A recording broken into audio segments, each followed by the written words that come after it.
August of 2024, Tati Westbrook, she told her audience and honestly the press, because there are articles out there about it, that she was relaunching her beauty brand, Tati Beauty. Business of Fashion even documented it.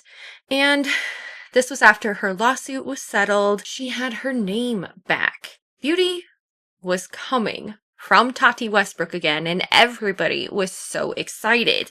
But in May of 2026, so almost 2 years later, during her launch day live stream of another product, she revealed something that her audience had not been told, that had not been disclosed to us, and it was that she can no longer sell color cosmetics unless she pays $9 million.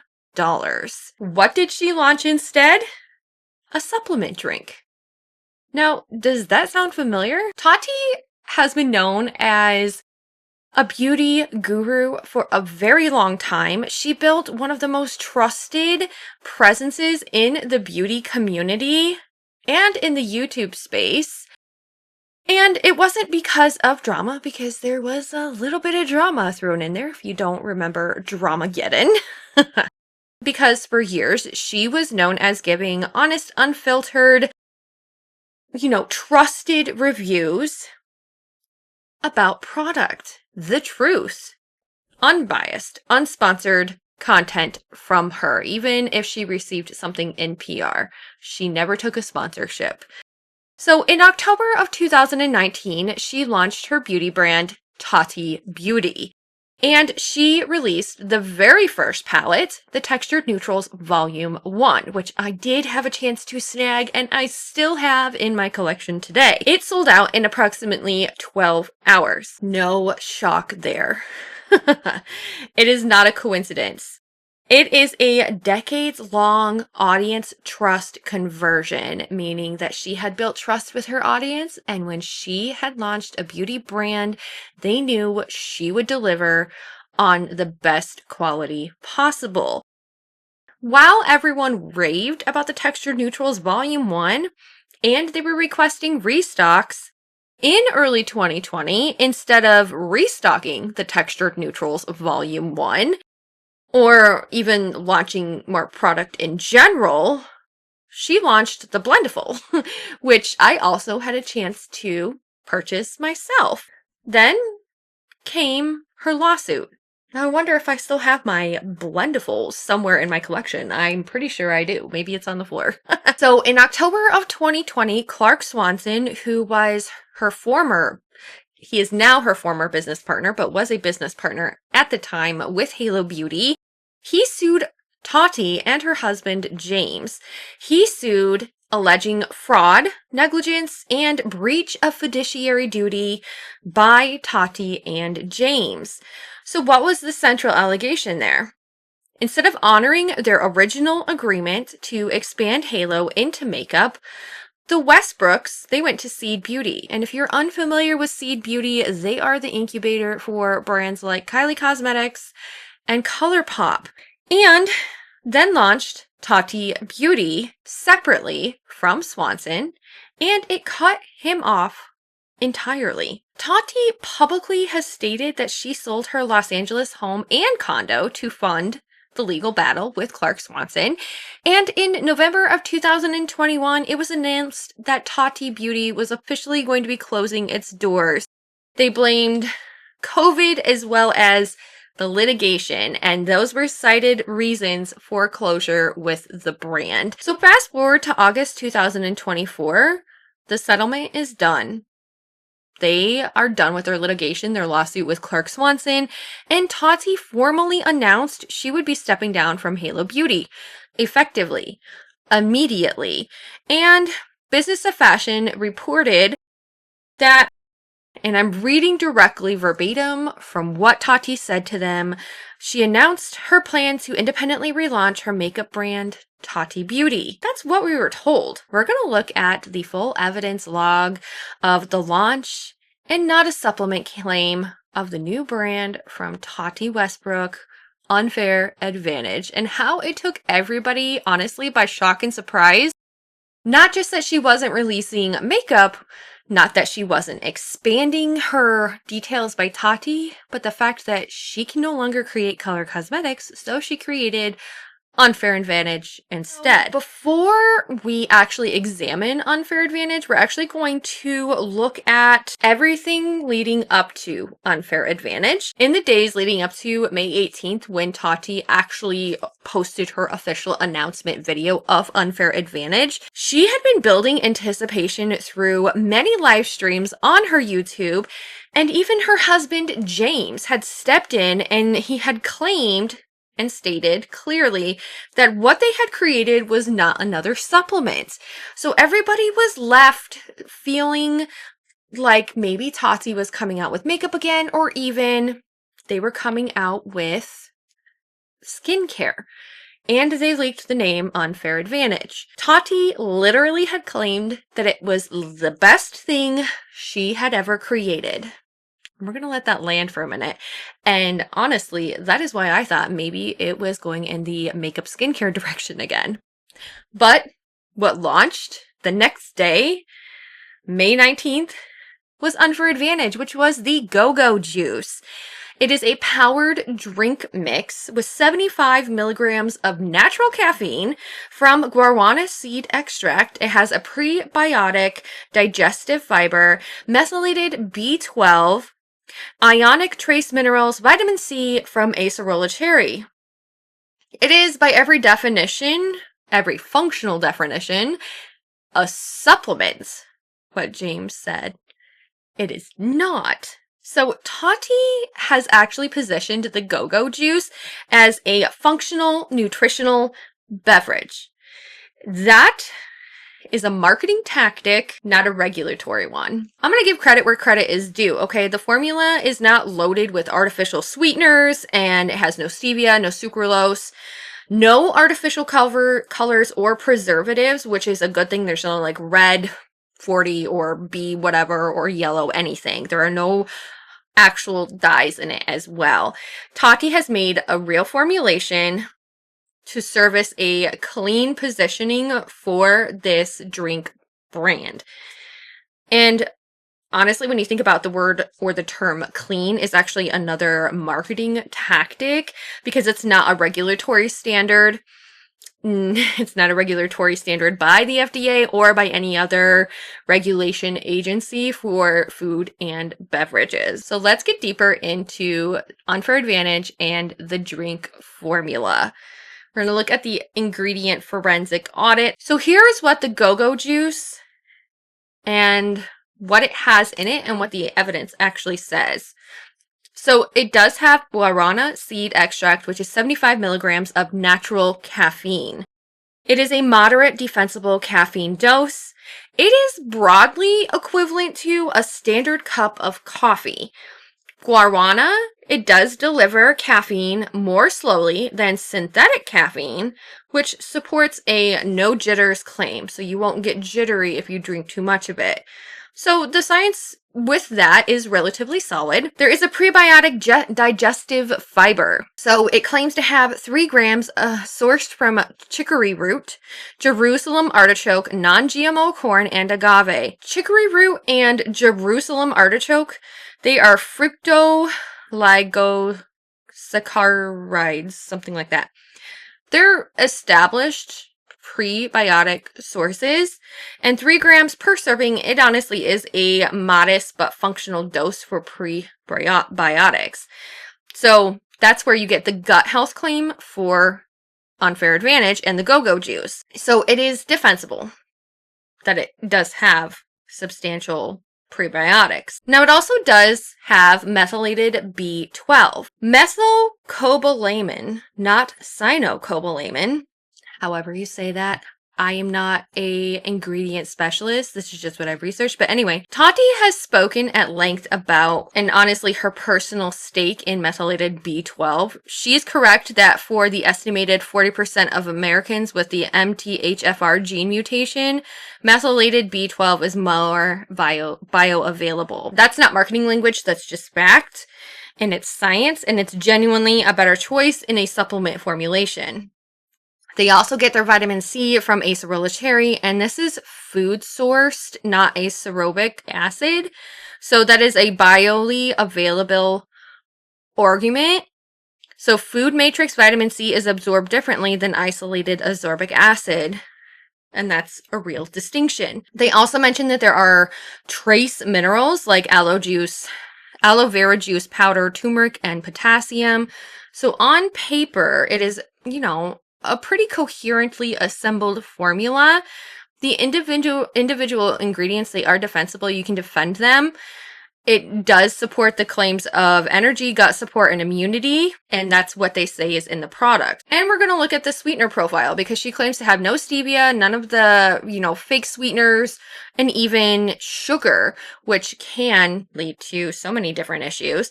She excluded stevia for a specific reason because she calls it evil. She attributes the flavor of the drink to organic juice powders and the phytonutrient blend. So in the launch day transcript, she says, and I'm going to quote directly from that, there's a sweetness to it that feels like you're taking in about 30 to 40 grams of sugar. This has none, and she points to the label on the back of the packaging. She does have pure monk fruit extract in her ingredients list. So monk fruit has not shown any kind of negative gut microbiome effects in current peer-reviewed literature. However, there are a few key things that we need to look at because many consumer monk fruit packages, they're like anything that is made with monk fruit in a product as a sweetener, it's usually blended with erythritol, and that's a sugar alcohol. And this ingredient is documented to affect the gut biome, and it triggers bloating, gas, and GI distress, particularly with sensitive customers, that it might actually disturb your gut biome. We're going to look at Tati's AI advertising problem, and this is where a lot of the controversy also comes in with Unfair Advantage, the Go-Go Juice. And this is before we get into her whole thing about having to pay $9 million to create a beauty brand. All of the marketing, or a majority, I should say, of the marketing for Unfair Advantage is AI generated content. This was actually brought to my attention in the comments of a shorts video that I had posted just discussing her initial announcement of the Go-Go Juice. And when I went to the Instagram profile for Unfair Advantage, I did see there is a lot of AI generated content on their Instagram. And that, as a marketing professional, is very, very concerning from a new brand's perspective, but also from a marketing perspective and a PR perspective in general. From what I have seen so far, and there are some new posts that I have seen, but for most of the launch content, there was not a single real face that was put on the Instagram account for Unfair Advantage. Now, in recent posts, we have seen some from Tati and some from other consumers, but the use of artificial intelligence to market your brand leaves so much on the front door in terms of first impressions. And we also need to note that a lot of people have also noticed this as well. There was a Reddit feed called Beauty Guru Chatter, and they were following the whole AI controversy with the marketing. And they wrote, there's even an AI video of ice going into a glass with the drink being added. No one could actually recreate this with a real life person. And this is where I want to really hone in on the marketing behind Unfair Advantage, because AI and brand marketing, it is not by itself fraudulent. We are allowed to use it. It's a creative budgetary decision. I have actually covered this in another video all about the use of AI and AI influencers. But there's something that we need to just kind of stew with for a moment. And that is the fact that this is a complete contradiction of what the brand stands for. So Unfair Advantage, their core promise is the word clean. Clean energy, clean formula, clean ingredients. And Tati has built her audience on one specific promise. You are seeing the real thing, the real product, the real result. This is the first impression that the brand is making upon launch to consumers who have never seen this product before. These consumers are being asked to trust the formula enough to hand over $49.95. In marketing, we call this a misalignment between brand promise and brand execution. You guys called it something similar.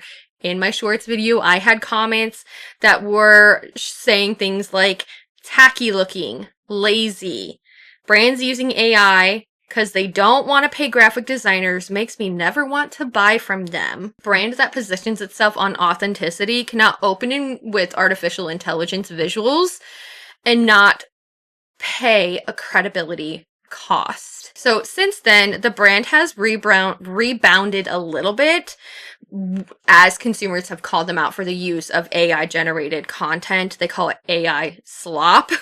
And in some of their recent posts, I have seen some videos and reels of Tati herself, and some like real humans and real human generated content. But the keyword here is some, because there is still AI content being used as well. Now we need to look at the $9 million truth about Tati releasing another beauty brand, or, relaunching Tati Beauty. And we're going to also do this in a contradiction matrix so you can see what she stated in the past versus what she's saying now. So the central core of the entire topic is that when Tati had first announced or kind of peaked that she was releasing another brand product and that it was, the best thing that she had ever worked on, a lot of people were thinking that it was going to be makeup. And I myself thought it was going to be makeup. That's what we all thought. Now we're going to flash back to August 2024 when Tati had just settled her 4-year lawsuit.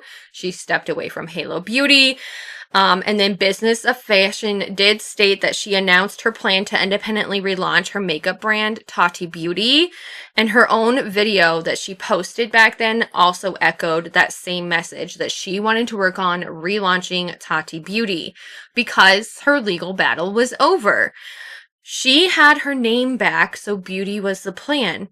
She then launched Details by Tati in September of 2024, so not even a month after she had announced that litigation was over. And Details by Tati is a makeup brush brand, and that was like a taste of what we were thinking was to come with her relaunching Tati Beauty. Because if you think about what she launched with Tati Beauty, first it was the Texture Neutrals Volume 1, then it was the Blendiful, and we're like, oh, brushes, she's getting back into makeup. And we were all excited, honestly.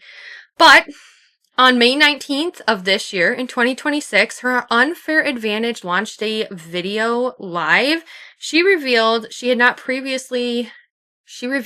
she had not previously disclosed publicly to her audience, even with the past conception that she was going to be relaunching Tati Beauty, and it had been publicized by publications. Like, publications had noted this. This is what she disclosed. Due to her settlement agreement, she cannot sell color cosmetics without paying her former partner $9 million. She even admitted in her video that she does not have $9 million just to fork over to do so. And that live stream is documented. The video on her channel is titled Launch Day Live, episode 78. It's 1 hour and 51 minutes, and I'm going to leave it linked down below if I'm able to in the description bar. So there was a Reddit post that documented this, and it received 895 upvotes. Beauty News Daily corroborated it in their coverage 5 days later. It is not a rumor. This is an audience witnessed, press confirmed. It is fact. Now, the question that comes to mind is whether she knew that she had to pay $9 million back in August of 2024 when she announced that the lawsuit was over, or whether this was disclosed to her later in the settlement process. And we don't really have an answer for that right now. There's no documentation, there's no evidence, there's no paper trail that tells us whether or not she knew beforehand. And honestly, I'm not here to, make a decision one way or the other. It's just we don't know. And the evidence also supports that. But there is something I can document, and there is a gap, okay, between what her audience was told and what her audience was then later told, and an order in which they were informed. So there was a public-facing narrative back in 2024 is that Tati Beauty was coming back. She said it in a video. It was being published on, beauty publications and websites.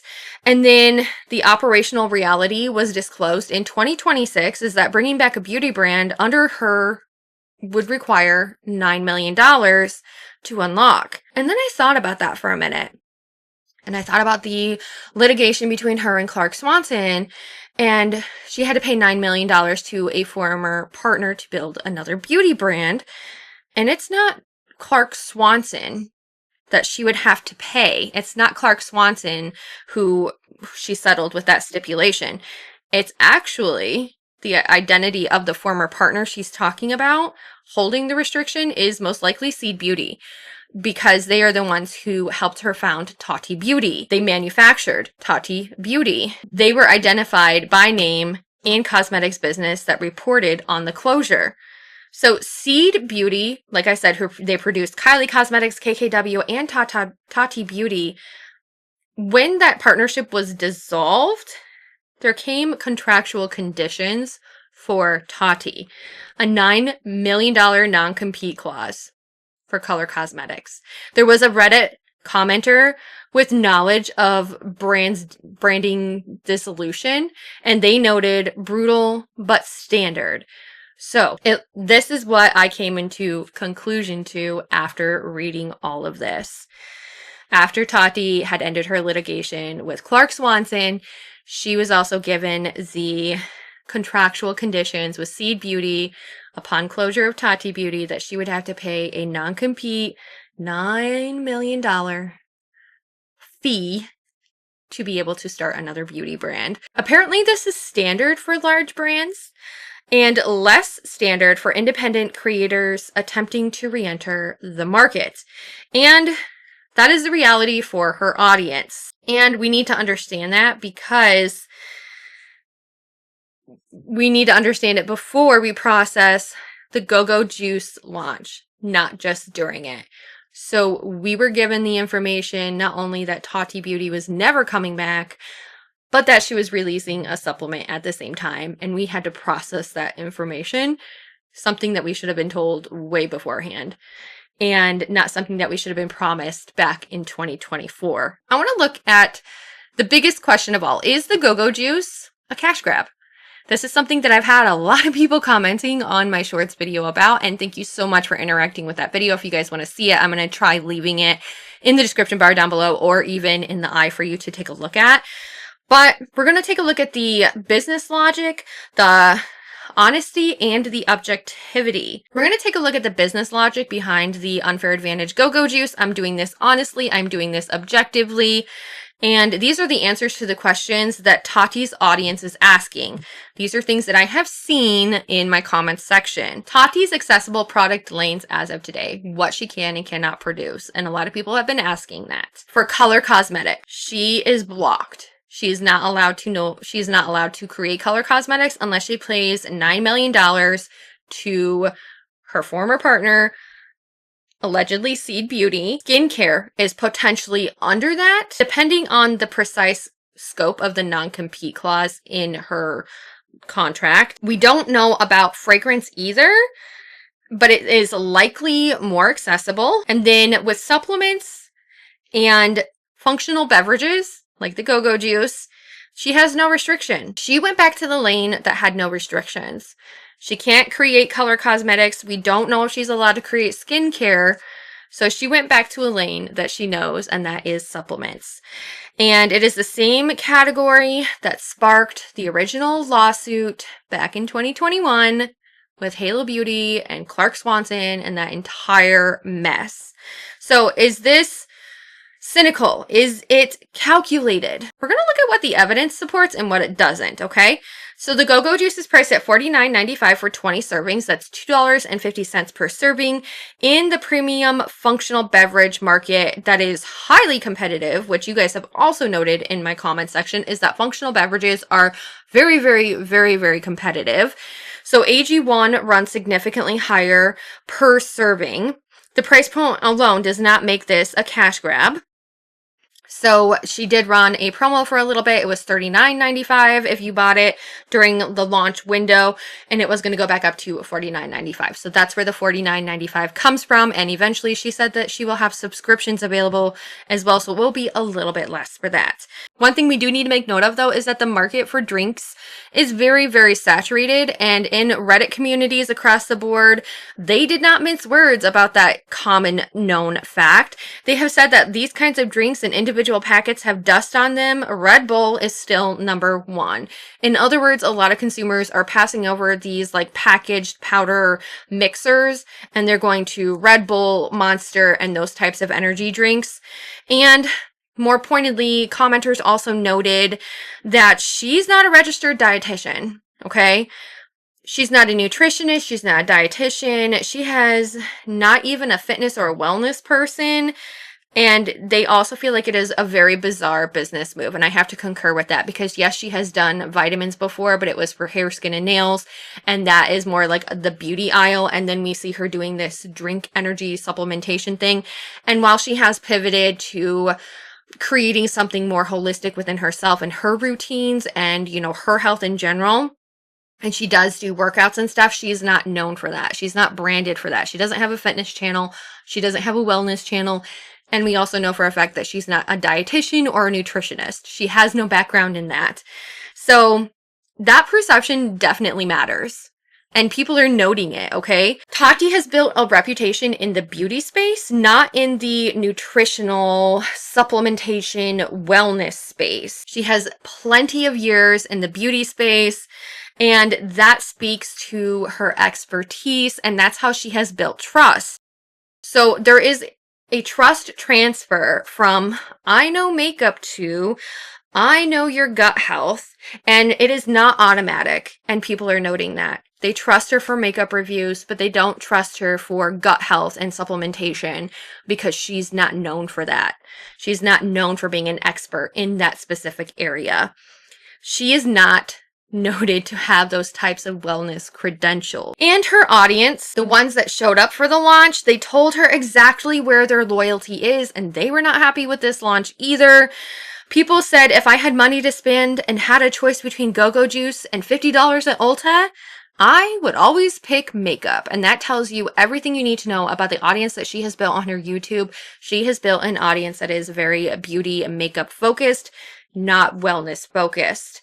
And there is something that we really need to make a clarification on is that yes, she once upon a time did release a supplement, but like I said, it was for hair, skin, and nails, which directly tied into her whole trust for beauty. Collagen supplements that help with hair, skin, and nails growth.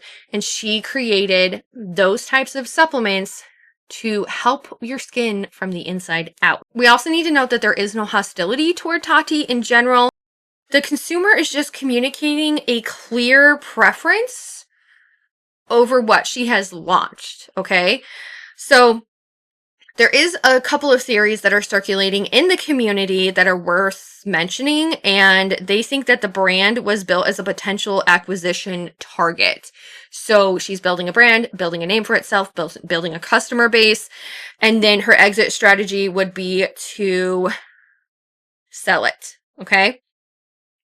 This is something that is a known playbook piece in the industry. It's something that I can't confirm, and I'm not saying that that's what she's doing, but it is being speculated that's why she came out with this brand. It's so that one day she could sell it for more than what she started it with, basically. But there is something that I can document, which is the structure of the launch of the Go-Go Juice. And they have a clean label positioning and a growing SKU strategy. So they came out with one drink flavor, I should say, and it is the sour raspberry flavor with their plans to expand where they're going to have other flavors. That is consistent with a brand that is built to be acquired, not just consumed. So we don't know if that is the plan or not, and I'm not saying it is, but that is what the evidence is showing us, is that she launched this product for potential acquisition so that she can make more money. Maybe she could make enough money to pay the $9 million to, start her beauty brand again. And I've actually heard some people commenting on that as well. They're like, oh, maybe she started this so that she can get the money to actually pay her former partner to start a beauty brand again. Let's take a look. The verdict of this entire situation. Okay. Do we know if Tati is ever going to launch a beauty brand again? Currently, as it stands, she cannot unless she pays $9 million. Okay. We have to keep that in mind. Until that figure is paid, until like that restriction expires, she cannot create any kind of color cosmetics. And we don't know if it actually has a sunset clause, which just means it expires as well. So that could also be a factor in it, but we don't know. So color cosmetics are not accessible to Tati to create anytime in the near future and or at all. So that's really sad for us. So details by Tati does not fall under that clause, obviously, because she was able to create them. And I don't think she'd want to get into a legal battle again regarding, the whole $9 million. The company operates outside of that $9 million restriction, and the brand is active. Details by Tati is active. Unfair Advantage also operates out of that clause and that restriction, and the brand, it's now launched. So we don't know if skincare and fragrance are also outside of that restriction. It depends on the details of, the entire settlement and the restrictions that she was given. If those lanes are available, I could see Tati potentially releasing a fragrance in the future because she has talked about that before. And the more pressing question is, why did she choose supplements again rather than skincare if she was able to launch skincare, I should say? And this is, a prime category where her audience would follow her. So that question is honestly worth putting directly to her as a journalist. So that answer would be very instructive, and I would love that answer from Tati myself. But there is a core question. Is the Go-Go Juice a cash grab? So I'm going to show you guys a clip of me trying the Go-Go Juice because I did want to purchase it. I wanted to see what all the fuss was about. I've had some people say like, oh, I did purchase it and it tastes really good. It's amazing. So I wanted to give you guys my first impressions on it and then my assessment of the Go-Go Juice. So good. It's unfair.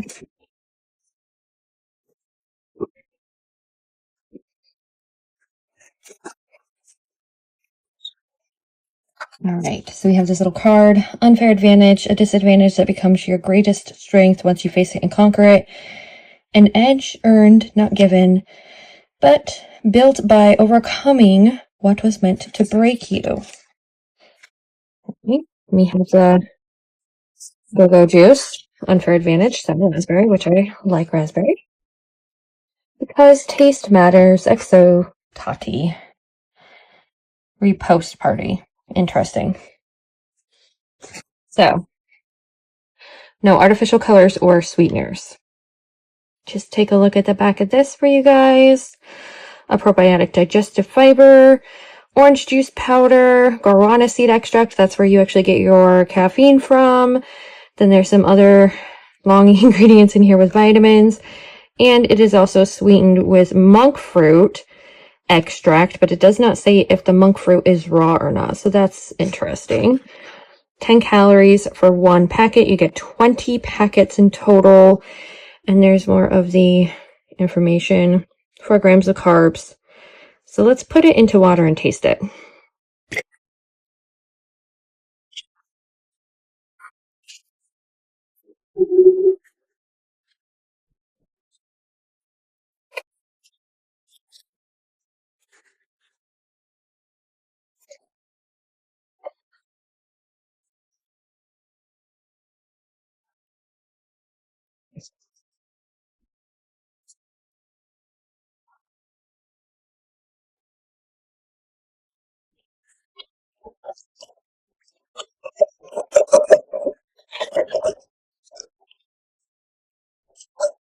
it's not mixing very well.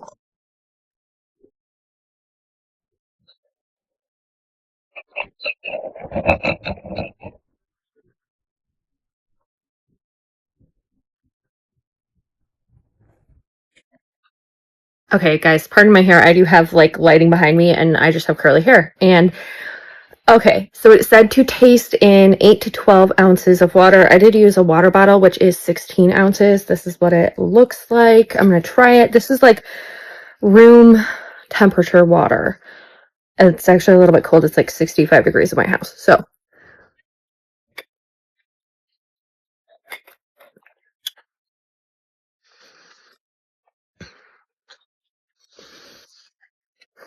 it's a bit sour, like really sour. So just for reference, this is the drink mix that I currently use. It's the Ultima Replenisher 6 Essential Electrolytes. And this is also raspberry. Does not taste as sour as the one from Tati, and I like this one a lot better. I feel like the Tati one is a little bit really sour. Like if you don't like sour stuff and you get acid reflux, this may not be good for you. And we also need to note that this is 16 ounces of water, not 8 to 12. So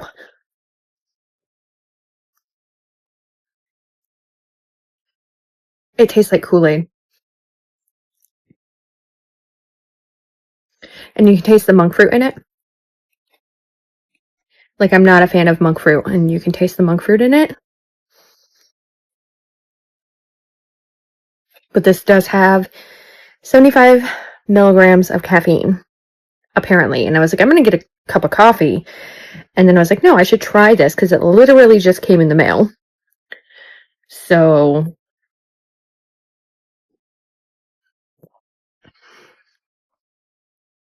I mean, it's okay. I could see this being added to like Sprite, which you're not really supposed to do. It's supposed to be added to water. Or like a seltzer water. Or, yeah, a sparkling water, not a seltzer water, but you know what I mean. And then drinking it that way, and it would be a little bit more, like, we call it fizzy water in my house. I think that would taste better. This definitely has that sour taste to it, whereas my other drink does not, and my kids can drink it, and they're not opposed to it. So,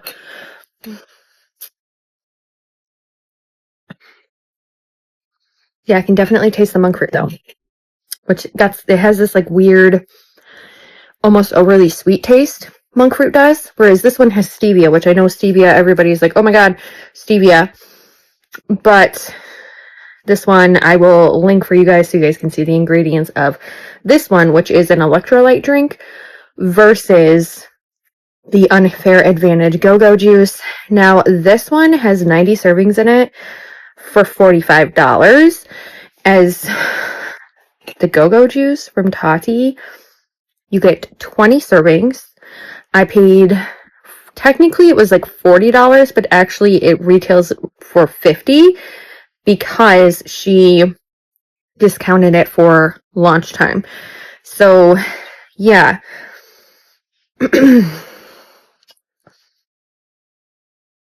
Tell me what you guys think after hearing my impressions. So the brand was built in the space she is allowed to occupy. That is fact, and it's a statement. That's why she chose to create this, because it's one of the only spaces that she can create things in. And this is not the space that her audience wants her to occupy. She can't occupy that space right now. So whether that's calculated or not, or she's actually more pivoting toward wellness, that's kind of up to us to decide. You can actually see that she is, like, visibly excited, and she is passionate about this type of product. I felt like her launch video kind of came off a little bit cheesy, in my personal opinion, but I'm not here to really assign emotion to that. It does seem that she has been, really taking care of herself. She's been more informed about what's going in her body, and she has shared that journey with us through her YouTube. Not as much as what I would have liked to have seen if she was releasing another supplement, though. So what I can tell you, and what the research does show us, is that her audience has always showed up for makeup, but the legal conditions for her being able to create color cosmetics again. It prevents her from creating makeup. What she launched was a supplement. It is the same category that started the entire chain of events. If you really think about it, Halo Beauty is what started because they partnered with Clark Swanson, and then she created Tati Beauty, and that's what started the lawsuit.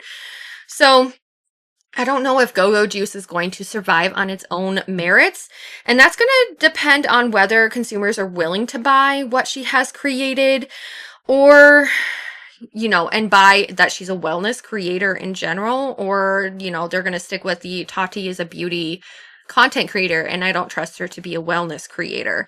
Honestly, the jury is still a little bit out on that. Like I said, I do appreciate the fact that she has ingredients in there that are more natural. She doesn't have any artificial dyes or sweeteners. That is nice. I have tried the Go-Go Juice more than once now, and I do know every single time that I drink it, I can taste the monk fruit. I know what monk fruit tastes like. I don't specifically like it that much, but I have been using the Go-Go Juice in the afternoon when I don't want a cup of coffee. I use the Go-Go Juice, and I get that extra boost of caffeine with the water instead of, my coffee and dehydrating me. So I am putting more water into my body and all those types of nutrients. But at the end of the day, was the Go-Go Juice a cash grab? Was it out of her zone to create the Go-Go Juice? And effectively, I really feel like we were led to, based on what we were told by Tati and James, I feel like we were swindled into thinking that she wasn't releasing a supplement. And it was kind of disheartening to also hear that this was the best thing she has ever created, when honestly, I was under the impression that Tati Beauty was the best thing that she had ever created and that she was most proud of. So that was very disheartening to hear too. And that's why when she had actually announced Unfair Advantage and we didn't know what it was exactly, I was thinking it was going to be skincare, because she's been pretty much sharing all of her natural beauty remedies, with castor oil and all these other things that she's been using to, help her hair, her skin, and her nails. And that's always oh, maybe she's going to be releasing a skincare brand if she's allowed to.